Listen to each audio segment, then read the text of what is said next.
3과목 42번 문제 먼저 보도록 할게요. MLSS의 농도가 1500mg/L인 슬러지를 부상법으로 농축시키고자 한다.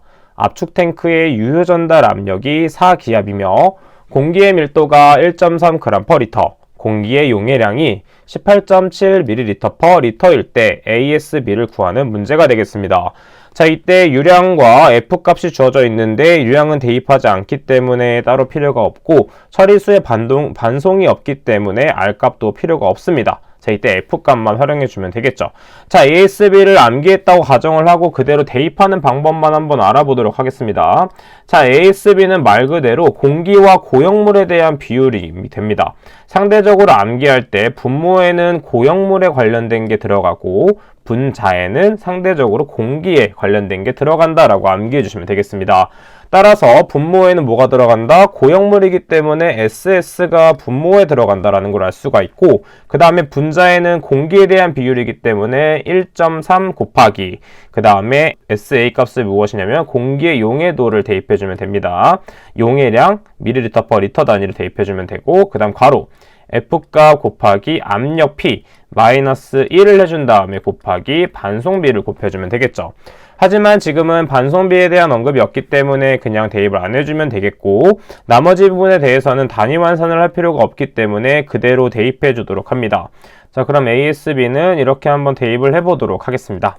자, 지금 고형물에 대한 내용은 어디에 나와 있냐면 1500mg/L로 나와 있기 때문에 분모에는 1500을 대입, 그 다음에 1.3은 상수니까 그대로 대입을 하고 SA는 18.7로 주어져 있네요. 18.7. 그 다음에 곱하기 F값은 0.5로 주어져 있고 P값은 무엇으로 주어져 있냐면 4기압으로 주어져 있습니다. 마이너스 1을 하게 되면, 자, 이때 계산기에 그대로 대입을 하게 되면 0.016 값이 나온다라고 볼 수가 있겠죠. 자, 그래서 답은 3번이 된다라고 찾아볼 수가 있습니다. 43번 문제 보도록 하겠습니다. 포기조 내에 혼합액의 SVI가 100이고 MLSS 농도를 2200mg/L로 유지하려면 적정한 슬러지의 반송률 %는 무엇인가?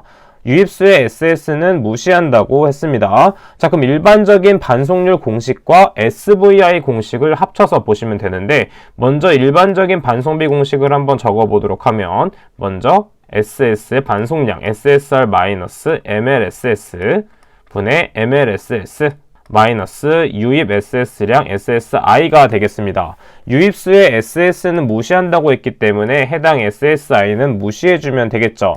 자, 그 다음에 이 SSR과 SVI와의 관계식을 알고 있다면 그대로 대입만 해주면 되겠습니다. 자, 그러면 우리는 SSR은 어떤 식으로 표현할 수 있냐면 SVI분의 10의 6제곱으로 표현할 수가 있기 때문에 이것을 그대로 대입만 해주면 되는 것입니다.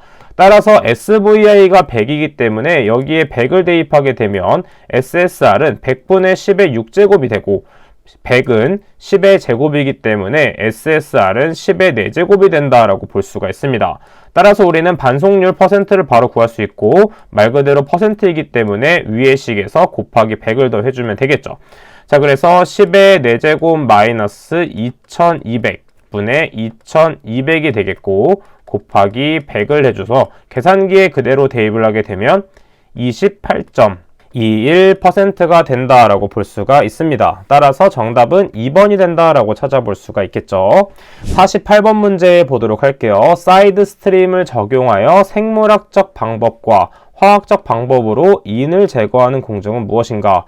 여기서 포인트가 되는 것은 무엇이냐면 바로 사이드 스트림이 나오면 바로 포스트립 공정이 되는데, 대표적으로 포스트립 공정은 생물학적 방법과 화학적 방법을 사용하는 녀석으로 대표적인 녀석이 되겠습니다.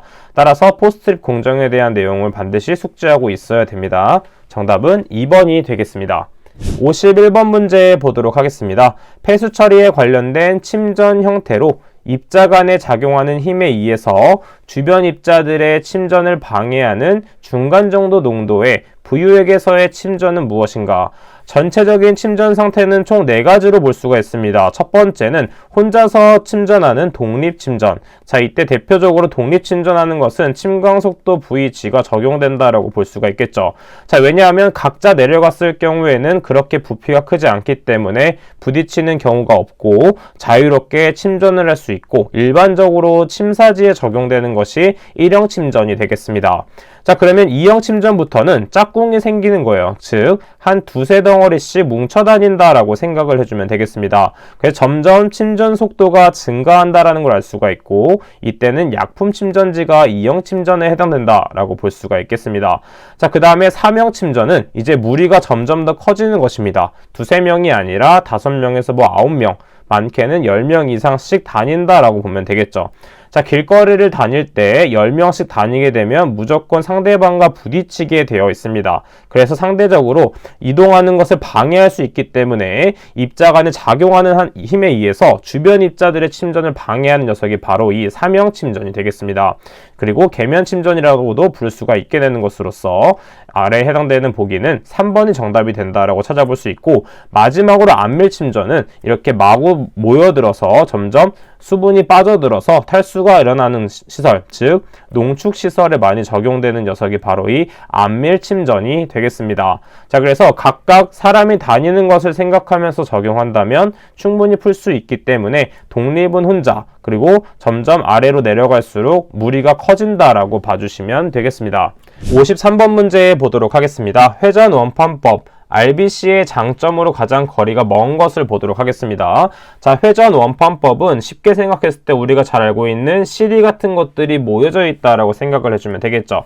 자, 그래서 이렇게 원형 같은 것들이 많이 넣어져 있는데, 자, 이것은 원형 모양으로 한번 그려보도록 하겠습니다. 자, 이런 식으로 원형 모양이 여러 가지 겹쳐 있는 녀석이다라고 생각을 해주면 되겠죠. 이런 식으로 회전을 하면서 돌게 되는데, 이때 아래쪽에 약 40% 정도 물로 채워져 있습니다. 자, 그래서 물 안쪽에 있을 때는 안에 있는 오염물질과 반응해서 분해를 하게 되고, 그 다음에 물 안쪽에 있는 것이 다시 이렇게 올라오면서 상대적으로 위쪽에 있는 공기와 마주치게 됩니다. 따라서 공기와 마주친다는 것은 우리가 산화작용을 할 수 있는 것이기 때문에 이런 산화작용이 반복되면서 오염된 물질을 처리할 수 있게 되는 것이죠. 자, 그래서 이것을 생각하면서 한번 보도록 하면 1번 미생물에 대한 산소 공급 소요 전력이 적다라고 했습니다. 자, 왜냐하면 산소 공급을 굳이 하지 않고 이 회전 원판만 돌리면 되기 때문이에요. 자, 그래서 2번 고정 메디아로 높은 미생물 농도 및 슬러지 일령을 유지할 수 있는 장점이 있습니다.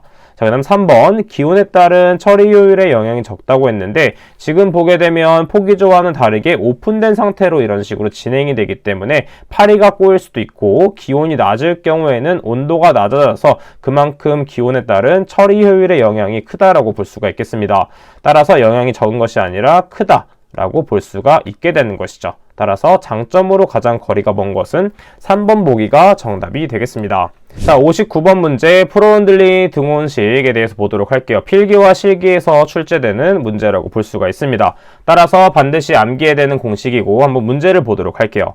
2차 처리 유출수에 포함된 25mg/L의 유기물을 분말 활성탄 흡착법으로 3차 처리하여 2mg/L가 될 때까지 제거한다고 할 때 폐수 3m 세제곱당 필요한 활성탄의 양은 무엇인가? 이때 상수 K는 0.5, N은 1이 되겠습니다.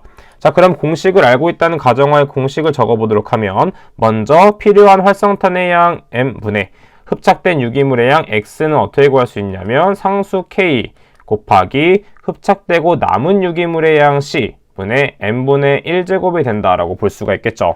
지금 보게 되면 활성탄의 양에 대해서 구해줘야 되기 때문에 여기 있는 부분을 바꿔주도록 합니다. 자, 그래서 바꿔서 정리를 하게 되면 활성탄의 양 m은 어떻게 구할 수 있냐면 k 곱하기 c의 n분의 1제곱분의 x라고 볼 수가 있고, 이때 x값은 무엇이냐면 흡착된 유기물의 양이기 때문에 이때 유입되는 유기물의 양 마이너스 흡착되고 남은 유기물의 양을 빼주면 되겠죠. 즉 25 빼기 2를 해주면 되겠고, 아래에 있는 것은 그대로 대입 0.5 대입, 그 다음에 c는 처리된 양이기 때문에 2를 대입하면 되겠고, n값은 1이기 때문에 1분의 1이 됩니다.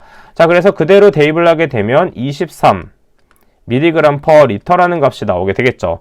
하지만 문제에서는 미터 세제곱당 필요한 그람량이기 때문에 우리는 이 폐수량을 곱해주면서 단위 환산을 해줘야 됩니다. 따라서 필요한 활성탄의 양을 그대로 구해보기 위해서 먼저 단위 환산에 필요한 밑줄을 긋고 한번 시작해 보도록 할게요. 자, 지금 우리가 구했던 활성탄의 농도에 대해서는 23mg/L라고 주어져 있습니다. 자, 그래서 23mg/L가 되겠고, 자, 이때 폐수는 3m 세제곱이 되고, 미터 세제곱당 10의 세제곱 리터이기 때문에 1m 세제곱은 10의 세제곱 리터가 되고, 그 다음에 미리그램을 그램으로 바꾸기 위해서 10의 세제곱 미리그램 퍼 그램이 된다라는 것을 알 수가 있습니다. 자, 그래서 계산기에 그대로 대입을 하게 되면 69g이라는 값이 나온다는 것을 알 수가 있겠죠. 따라서 정답은 1번이 된다라는 것을 알 수가 있습니다. 자, 이것은 공식은 알고 있어야 되고 반드시 대입하는 방법도 알고 있어야 되고 이러한 식으로 변형돼서 출제될 수도 있다 라고 같이 한번 풀어보면 되겠습니다. 자, 그럼 이번 시간은 여기까지 진행해 보도록 하겠습니다. 저는 그럼 다음 시간에 찾아뵙도록 할게요. 감사합니다.